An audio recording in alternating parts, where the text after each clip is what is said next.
Bienvenidos a Unidos República Dominicana, un espacio donde compartimos soluciones para lograr los cambios positivos que deseamos y así hacer la República Dominicana que queremos. Estamos listos para tratar la educación pública, ahora con mi compañero Homero, que está aquí ya, listo, en posición. Saludos aquí. ¿Cómo está? ¿Cómo se siente? Muy emocionado para tratar este tema con alguien con tanta experiencia internacional. Así es. Tema de la educación pública, me imagino que sus constantes experiencias en países diversos nos puede ayudar para enfocar las posibilidades de la educación pública en la República Dominicana. Así es, estamos listos entonces para conversar con Marnie Forastiere, quien es CEO de Founder Young Innovators. ¿Cómo estás, Marnie? ¿Cómo te sientes? Lorena, Homero, ¿cómo están? Feliz de estar con ustedes. Un placer. Pues arranque usted, Homero. Vamos, la primera pregunta que yo quisiera hacerte es: ¿cuál es el desafío que presenta la educación pública en estos tiempos de pandemia? Bueno, es un reto que ya lo vemos a nivel mundial y que diferentes países se han ido adaptando dependiendo de sus recursos. Yo creo que el reto más grande que tenemos como nación es enfrentar la brecha digital que tenemos en el país.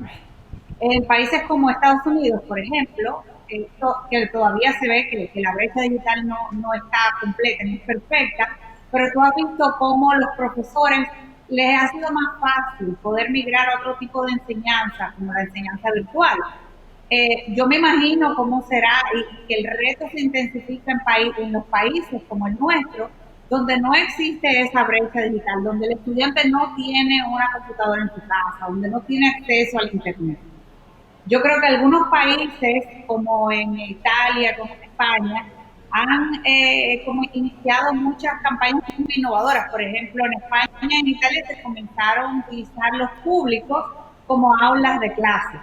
Y a mí me pareció muy interesante cómo abordaron ese reto. Pero todo el mundo fue encontrando cómo innovar dentro de su curso para poder enseñar el material curricular y llevarlo a las casas directamente. Marnie, pero en el caso de República Dominicana, como tú bien mencionas, tenemos grandes retos porque estamos frente a un país con mucha escasez, donde no tenemos las herramientas necesarias. De esos modelos que has visto en otros países, ¿cuál tú crees que sería el que más pudiera funcionar en la República Dominicana para el tema de la educación pública? Bueno, yo creo que el modelo que se implementó por ejemplo, en España, pudiera ser una solución temporal, utilizar la televisión pública, la radio o otro tipo de servicios para acceder a la población, porque hay que encontrarlo y verlo desde el contexto dominicano. O sea, si no tienen acceso al internet, entonces, ¿qué otro medio puede tener para poder accesar esas comunidades urbanas y rurales? Tenemos que encontrarlos a donde ellos estén. Y eso lo tenemos que ver con el contexto y usar los recursos que tenemos, porque la realidad es que ningún país va a poder completar lo que tenía como la meta escolar, de escolaridad, no lo pienso. Entonces, el reto va a ser cómo completar ese contenido, y entonces hay dos o tres opciones, o sea, o se sigue enseñando el contenido a través de cualquier plataforma, o se extiende, por ejemplo, o se cambia el calendario escolar, que es otra de las opciones que se están estudiando en otros países, o simplemente se acepta eso y entonces tratamos de hacerlo el año que viene. Lo que nos pone a una desventaja a un país que ya de por sí tiene ya muy bajas tasas de escolaridad. Además, hay otro reto y ya es humano. Sabemos que en la evolución normal de un jovencito, la socialización en el proceso educativo, o sea, el contacto con sus compañeros, el contacto físico con su profesor, es necesario. ¿Cómo suplir en el mundo que vemos a cortísimo plazo y a mediano de una pandemia que nos acompañará por mucho tiempo? ¿Cómo suplir esa necesidad? Que lo he vivido yo con mis hijas, que dicen, yo daría todo por volver a la a mi aula, para estar con mis amigas, sí, porque antes no querían ir y ahora todos quieren ir al colegio. Bueno, la manera de abordar ese problema es involucrando a la familia. ya hemos visto que el padre ha tenido que asumir ese rol también como profesor en la casa. Y una de las mejores herramientas para enfrentar ese reto ha sido lo que se conoce como design thinking, involucrar, challenge-based learning. Eso quiere decir, son proyectos que se involucran a toda la familia en el aprendizaje de eso, ¿no? Pero el padre involucrado con el niño durante el proceso, porque el padre ha tenido que asumir ese rol de profesor. Y yo sé que quizás no le guste mucho, porque no es fácil trabajar a distancia, también tener que educar a tu hijo, no es fácil. Pero esa función, la única manera de poder enfrentarla a este corto plazo es que también hacer esa alianza con los padres, para que el padre pueda asumir esa responsabilidad de completar el contenido curricular o por lo menos servir de facilitador y saber en dónde está su niño en ese momento. Pero yo sé que eso no es fácil, ha sido un reto en todo el mundo, pero es la única manera de poder abordar a corto plazo esa situación. Sí, y es interesante que traigamos esto a la mesa porque la realidad es que también con esto aislamos mucho a los adolescentes y justo están en una edad donde lo que quieren es estar en su espacio. Entonces, eso pudiera tener hasta ciertas repercusiones psicológicas porque van a estar aún mucho más alejados del contacto humano y eso representa, como dije, un reto. Sí, es muy importante que no sabemos lo que los niños están haciendo a la computadora, esa es la realidad, especialmente cuando ya se van cuando ingresan a la secundaria, entonces ya el papá pierde un poco el control, por eso el papá sí tiene que asumir eso, qué está haciendo el niño cuando dice que está aprendiendo, porque ahora ya hay demasiada flexibilidad. Puede estar en la computadora el día entero, pero no quiere decir que esté estudiando o aprendiendo, porque ahora, sin la falta del componente de la medición a través de un examen, no podemos saber realmente si el niño está aprendiendo o no. Entonces, la manera es involucrar a la comunidad educativa a través de estos retos educativos, de comunidades virtuales, donde quizás los diferentes estudiantes virtualmente puedan competir, así como lo hacen con los videojuegos, ¿verdad? Pero hacerlo con un propósito, de aprender un contenido educativo. Hemos visto este tema de la educación virtual a raíz de la pandemia, que nos ha obligado a adultos, a niños y a jóvenes al confinamiento. Pero hay una realidad, había una evolución tecnológica de todo el mundo, de todas las actividades, que indicaban que cada vez más íbamos a depender para todas las tareas de la tecnología. De alguna manera no servirá este cambio en la escuela para adaptar a los niños a una nueva realidad. Te pongo un ejemplo. Las fábricas de automóviles actuales, modernas, no tienen mano de obra humana, sino es robots armando los carros y un especialista en tecnología manejando los sofisticados sistemas de cómputos. No es esta una bendición para formar a una nueva generación de niños en el mundo que viene, que no es un mundo presencial, sino un mundo tecnológico. Así es. Esto nos ha forzado como mundo, ¿verdad?, a entender que hay otras maneras. Yo siempre digo que la educación comienza con la motivación interna de un estudiante. No todos los estudiantes están diseñados para aprender en un mundo virtual, ¿verdad?, o no les gusta. Entonces, por eso hay que trazar esos planes de educación individualizados para entender qué es lo que es mejor para los niños. Hay niños que aprenden mejor moviéndose, o adolescentes. Hay adolescentes que aprenden muy bien a través de la computadora. Pero también hay otros que necesitan más interacción con otros equipos. Entonces, por eso es muy importante identificar eso y complementarlo siempre con esas habilidades del mundo virtual, pero siempre conectados a la motivación interna del estudiante. O sea, si a mí no me gusta la ciencia, por ejemplo, y la tengo que aprender por internet, va a ser muy difícil que me sigan gustando si no es mi motivación interna. Hay que buscar esa manera de cómo integrar al estudiante en la motivación para involucrarlo y animarlo a que siga aprendiendo en su estilo educativo. Claro, y ahí evitamos entonces el tema de la deserción escolar, que en la República Dominicana es bastante alto el índice. Entonces, ¿tú entiendes que estos cambios que hemos visto pudieran ser la oportunidad para nosotros mejorar el sistema educativo que sabemos en la mayoría de los espacios estaba utilizando el mismo pensum y los mismos métodos que nuestros padres y nuestros abuelos, cuando tenemos adolescentes que piensan muy diferente. Mi investigación y mi trabajo aquí en Estados Unidos se ha basado mucho en ese tema específicamente, en innovación del currículo de la materia, porque seguimos aprendiendo la mayor parte del mundo de la manera que aprendían en la Revolución Industrial.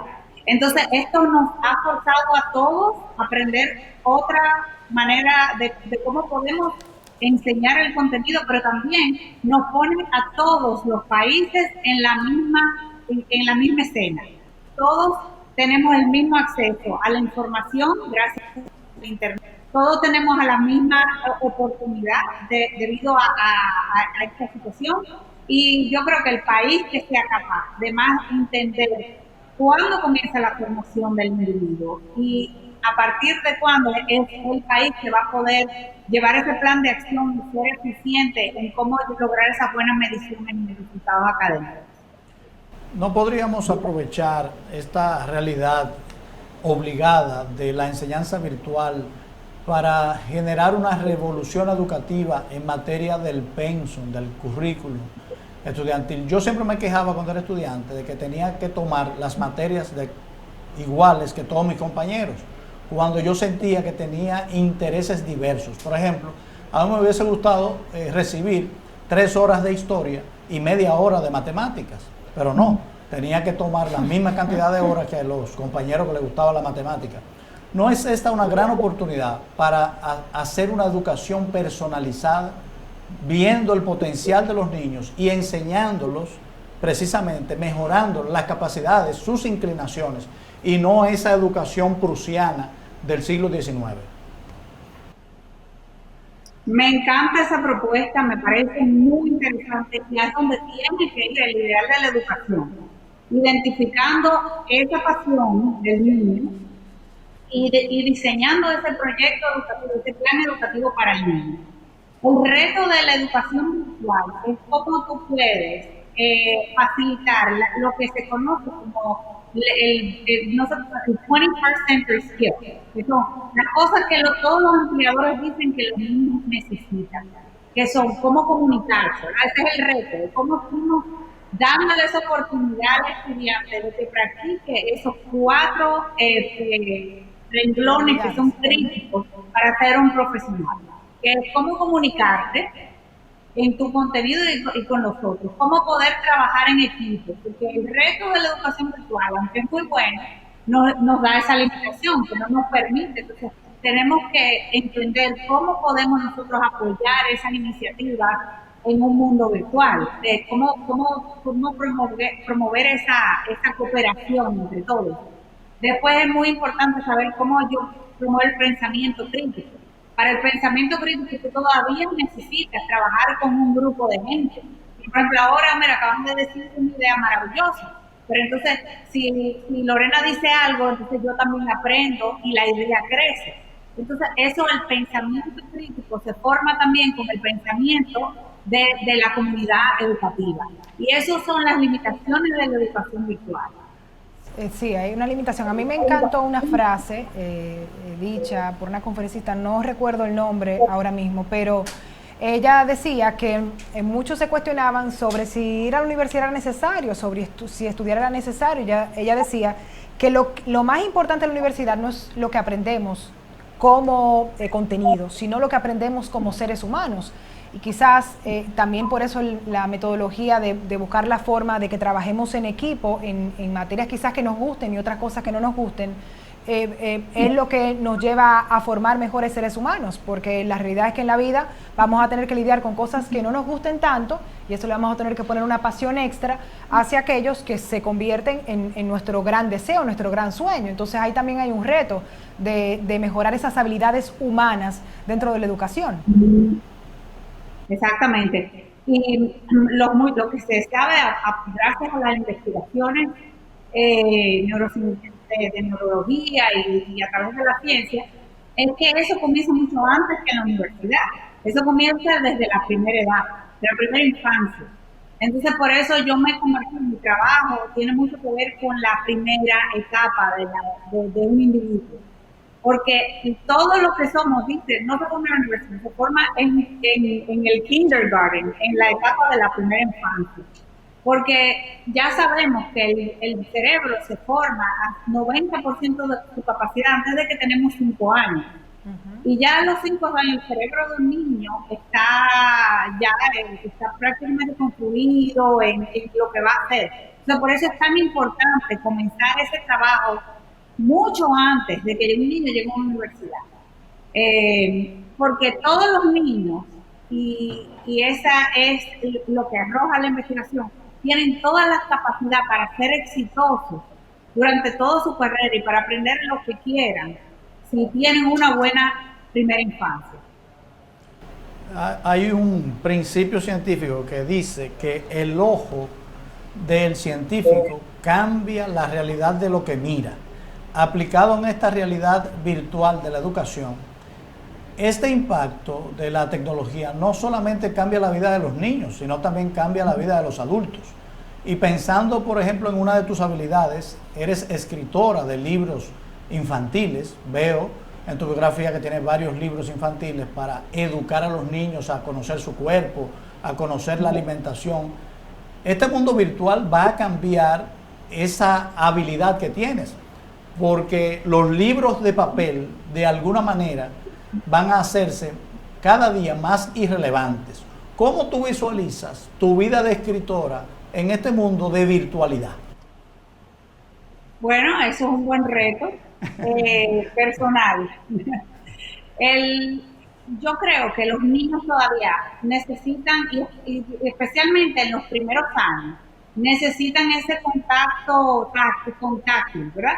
Porque los niños aprenden no a través de la computadora, especialmente cuando son más pequeños, y después los niños aprenden a través de experiencias concretas. O sea, hay una frase muy común allá que dice que nadie aprende en cabeza ajena, ¿verdad? Pues lo mismo con la educación. O sea, los niños realmente necesitan experimentar y vivir y tener una experiencia con el contenido para realmente aprenderlo. Entonces, todavía el tener libros, el tener esos juguetes, ese contacto no va a desaparecer, porque hay mucho también estudio de que migrar la educación totalmente virtual, hacerla totalmente, va a inhibir ese proceso, ¿verdad? Del niño tener ese contacto con el contenido. Tú ves, por ejemplo, un niño pequeño aprende, o en la escuela elemental, aprende contando bolitas o con lo que sea que vaya a contar. O sea, todavía ese proceso de táctil y ese contacto con algo, con una experiencia, es lo que hace el aprendizaje inolvidable. Y eso es algo que yo promuevo mucho y me encanta, esa experiencia, la tecnología yo no creo que va a sustituir todo, la va a complementar, la va a hacer más grande, pero también esas vivencias y esas experiencias hay que seguir creándola para los estudiantes, para que tengan lo que Lorena también, del contacto con la comunidad educativa, que tengan la experiencia táctica y la experiencia como comunidad en poder trabajar juntos para descubrir un tópico. Claro, inclinarnos hacia la virtualidad, hacia la tecnología, entonces puede desconectarnos mucho de todas esas experiencias que tú hablas, que son las que nos dan a través del tacto y otros sentidos. Eso es importantísimo. Entonces, en el caso de esta edad temprana, esta edad primera que mencionas, que es la que construye el 90% de nuestro cerebro, ¿cómo nosotros logramos que esa educación virtual sea la idónea para que se dé entonces eso que queremos conseguir en esos pequeños? Bueno, por ejemplo, aquí en Estados Unidos no aconsejan que un niño pequeño tenga acceso a una computadora, a un teléfono, ¿verdad? Y la razón por la que no permiten es porque se han hecho muchos estudios de que hay muchas deficiencias. O sea, el cerebro de un niño a esa edad es muy maleable, entonces lo puedes predisponer a que no tenga la experiencia que tiene, que no va a haber una conexión entre los dos lados del cerebro. Entonces, por eso es que aquí se recomienda a los expertos que el niño antes de los 2 años no vea televisión, Yo sé que eso es difícil en República Dominicana porque la televisión es una excelente niñera. O sea, son mejores que nadie, ¿verdad? Pero la realidad es que no es lo ideal. Entonces, ¿qué es lo que necesita un niño a esa edad? Son ese contacto con los objetos tangibles que le puedan hacer entender y hacer la conexión entre lo que significa el contenido y el objeto. Entonces así es que el niño aprende, aprender de conocer esos materiales y después extiende su mundo y lo amplía y llega a escuela ya elemental, pero con un fundamento ya mucho más profundo, porque ha tenido esas experiencias. Hay un reto de carácter psicológico en esta educación virtual. Voy a compartirte una anécdota con un sobrino mío que yo llego a su casa y él va bajando las escaleras, viene de estudiar y me dice, tío, me cansé de jugar a la universidad. Y es porque está asistiendo a clases no presenciales, virtuales. Y él asocia la computadora con un juego de video. Me cansé de jugar a la universidad. De alguna manera, no puede afectar el desarrollo de los niños, que sabemos que la maduración es aprender a distinguir lo fantasioso de lo real o lo virtual de lo real. Este mundo tan virtual no puede llegar a confundirnos cuando nos manejemos en el mundo offline de carne y hueso. Pues sí, ahí es que se traza y que hay un mundo muy peligroso, ¿verdad? De cómo uno puede tener. Por eso es que yo nunca creo que la educación virtual va a llegar a reemplazar. Por ejemplo, mi hija está, gracias por compartir su anécdota, mi hija está de regreso a la casa porque cerraron su universidad aquí. Y, oye, yo la veo a ella, yo veo a los estudiantes hablando por Zoom y a mi hija leyendo una revista o leyendo un libro, ¿verdad? Entonces, o sea, no lo debería decir, ¿verdad? La realidad es que a veces veo que pone una foto y se va. Bueno, yo lo hago también. Yo comparto el Zoom con leer cualquier cosa. Sí. Ese es el problema de eso, que tú no lo estás involucrando en el proceso. Sí, y especialmente si no le interesa el contenido es mucho más difícil al profesor mantener. Entonces, por eso en nuevos estilos de aprendizaje, como se conocen los proyectos o los desafíos, se han popularizado mucho. Porque en un proyecto, se llama Project Based Learning, en este tipo de enseñanza, tú pones al profesor como facilitador, pero el estudiante se convierte en su propio profesor. Entonces, yo creo mucho en este tipo de educación, porque entonces cambia los papeles. El profesor ya no tiene esa exigencia de tener que saberlo todo y se convierte en se está aprendiendo con los estudiantes. Y en eso yo he enfocado mucho mis estudios y los libros que he hecho, porque yo creo mucho que todavía hay que educar al docente en esto, porque muchos profesores todavía se creen que, bueno, que yo tengo que saberlo todo y que si yo no lo sé, pues entonces voy a perder credibilidad con mis estudiantes. Y entonces lo que contabas, si lo hubiéramos cambiado, si hubiera sido un proceso en el cual el estudiante hubiera tenido que hacer la investigación y presentarla a los demás estudiantes, yo te aseguro que ahí había por lo menos una delegación de la responsabilidad hacia el estudiante. El estudiante, para no pasar vergüenza, hubiera preparado algo. Entonces, el cambiar ese enfoque del profesor y pasarlo como facilitador y el estudiante convertirse en el responsable de su aprendizaje es una de las mejores y los retos más grandes que tenemos que hacer con los docentes ahora. De que ellos lo entiendan, que no tienen que saberlo todo.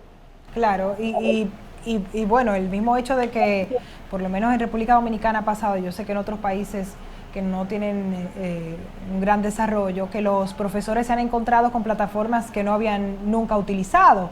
Entonces estamos ahí frente a otro reto. ¿Tú entiendes que a los docentes en este proceso se les ha dado el conocimiento necesario, las herramientas? ¿Y cuáles pudieran ser los consejos que tú le dieras a los maestros, a los profesores, para poder capturar esa atención de los estudiantes a través de la educación virtual? Yo creo que lo más importante es que quitar la presión del docente, de que lo tiene que saber todo. Una vez con humildad el docente acepta que no lo tiene que saber todo, pues entonces ya cambian los papeles. Lo vemos como sea, o sea, nuestros hijos nos están enseñando a usar los teléfonos, nos están enseñando a usar la computadora, nos enseñan cuáles son las últimas herramientas, lo que viene nuevo en el internet. Entonces, el niño pasa a ser el profesor del abuelo o del adulto, ¿verdad? Mis hijos tienen la vida entera tratando de enseñarle a mi mamá cómo usar el teléfono y todavía no saben. Entonces, es lo mismo. Entonces, cuando el docente acepta, wow, no tengo que saberlo todo, y es honesto con el estudiante, le dice, mira, yo no sé usar Zoom todavía, o no sé usar esto perfectamente, el estudiante le enseña al maestro. Y entonces la comunidad educativa se crea esa confianza de que estamos aprendiendo juntos. Y yo creo que esa es la presión que el docente se tiene que quitar de encima, de que no tiene que saberlo todo, de que está bien pedir ayuda si no sabe una tecnología. Inclusive se la puede preguntar a sus estudiantes y ellos lo más seguro se la van a saber mejor que él. Y ya con esa primera, yo trabajo aquí con profesoras de un nivel también educativo que no es alto, y yo lo veo diariamente desde cómo tú lo enseñas. Y cuando yo comienzo los entrenamientos con ese tipo de profesor, lo primero yo le digo, señora, le tengo una excelente noticia. Imagínate, yo enseño a las profesoras que no tienen la educación de cómo enseñar STEM, ciencia, tecnología, y óyeme, le tienen miedo a la palabra. O sea, nada más que tú le digas que tienes que enseñar ciencia, matemáticas, lo que sea, ya tú las perdiste. Pero de entrada, lo primero que le digo, señores, no hay que saberlo nada, esa es la buena noticia. Y ya cuando uno hace eso y el docente es capaz de entender que no tiene que ser un genio en ciencia, que no tiene que saberlo todo. Cuando yo misma le digo, mire, yo muchísimo, o sea, si estamos enseñando una clase de lo que sea, de tecnología, de robot, yo no sabía de eso, pero yo voy a tener la humildad suficiente de aprender junto a mis estudiantes sobre este tema. Entonces, cuando tú ya quitas esa presión y esos profesores se convierten en estudiantes con los niños, pues entonces tú tienes una comunidad construida en la honestidad, porque la misma profesora fue la que dijo que no sabía. Y en la confianza, y crea otro nivel en esa comunidad. Me parece muy sugerente, muy interesante lo que acabas de decir, porque supone un avance del modelo tradicional educativo, dando un gran paso atrás en la antigüedad, 2000 años atrás a la antigua Grecia. En la República Dominicana la relación profesor-alumno es, tú sabes, la clásica huevo y piedra, yo soy el que sé y tú no sabes nada. Y sabemos que el significado de la palabra educar no es meter cosas en la cabeza de alguien, sino sacar conocimiento. Entonces, digo que es un paso atrás en la antigüedad porque recuerdo a Sócrates, recuerdo a Platón y a Aristóteles. La relación entre los tres es Sócrates, profesor de Platón, Platón, profesor de Aristóteles. Y la manera de enseñar era conversando, discutiendo. Y todos recordamos en nuestra clase de filosofía que Sócrates dijo, solo sé que no sé nada. O sea, era un maestro que admitía no saber, y admitiendo no saber y preguntando mucho al alumno, mira qué gran alumno desarrolló a Platón. Entonces yo creo que para eso tenemos que hacer un cambio cultural.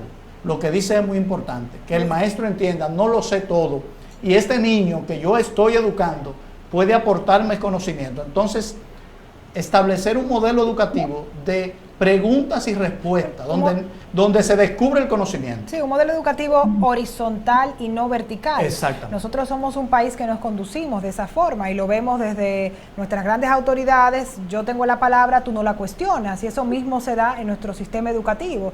Y por eso ahora, cuando tenemos a jóvenes que tienen herramientas para buscar información y que cuestionan, nos sentimos súper confundidos porque decimos, esto no fue lo que nos enseñaron, a que nos cuestionen la verdad, sino que yo te digo una cosa y eso es. Entonces tenemos a jóvenes que están constantemente analizando porque tienen herramientas para encontrar esa verdad también.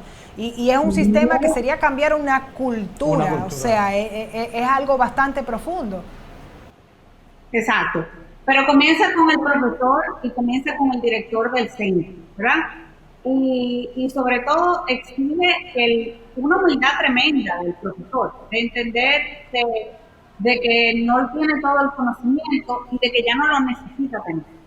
Porque yo creo que Homero, yo puedo decir desde ahora que fue excelente estudiante en el colegio, pero la realidad es que si hicimos un examen, a la mayoría de nosotros no nos acordamos mucho de lo que aprendimos en el colegio. Así es verdad, te corrijo, fui un excelente alumno, no un excelente estudiante. Hay una diferencia, el estudiante es el que disciplinado, que estudia a su tiempo, y el alumno es el que rinde en clase, aprende, cuestiona. Yo era de los segundos. Bueno, pues tú acabas de dar con la clave. Ese es el estudiante que aprende, el que busca las respuestas a tus preguntas, porque todo comienza con las preguntas.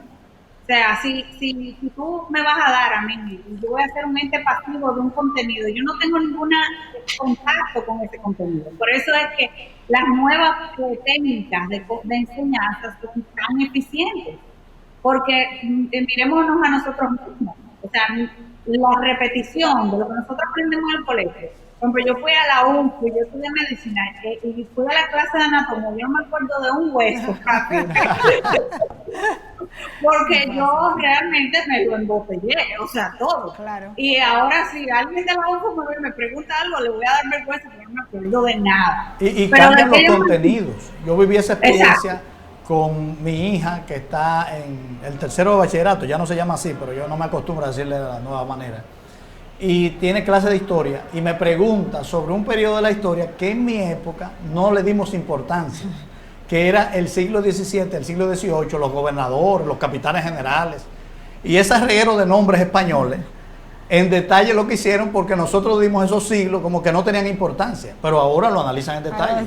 Entonces ahí vemos una oportunidad, como hemos mencionado en lo largo de este programa, de cambiar nuestro sistema educativo, la forma en la que enseñamos a nuestros jóvenes, pasar de ese sistema pedagógico a una mezcla con el mismo coaching que trabaja el área motivacional, donde nos hace conectar con nuestras pasiones, con esos deseos que tenemos, para entonces poder poner energía en algo que sí de verdad deseamos. Entonces ahí cambia totalmente la forma en la que vemos la vida. O sea que creo que ahí tenemos un reto muy grande, ¿verdad, Marnie?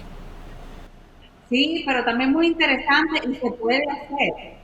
O sea, sobre todo que una de las oportunidades más grandes es la medición de esos resultados. Una vez que uno traza un plan de estudio para un niño, después entonces ese estudiante se convierte contigo en un socio de su aprendizaje. O sea, ok, yo te voy a dejar que tú aprendas este tema, pero bueno, en 3 meses te voy a hacer un examen para ver si te lo aprendiste.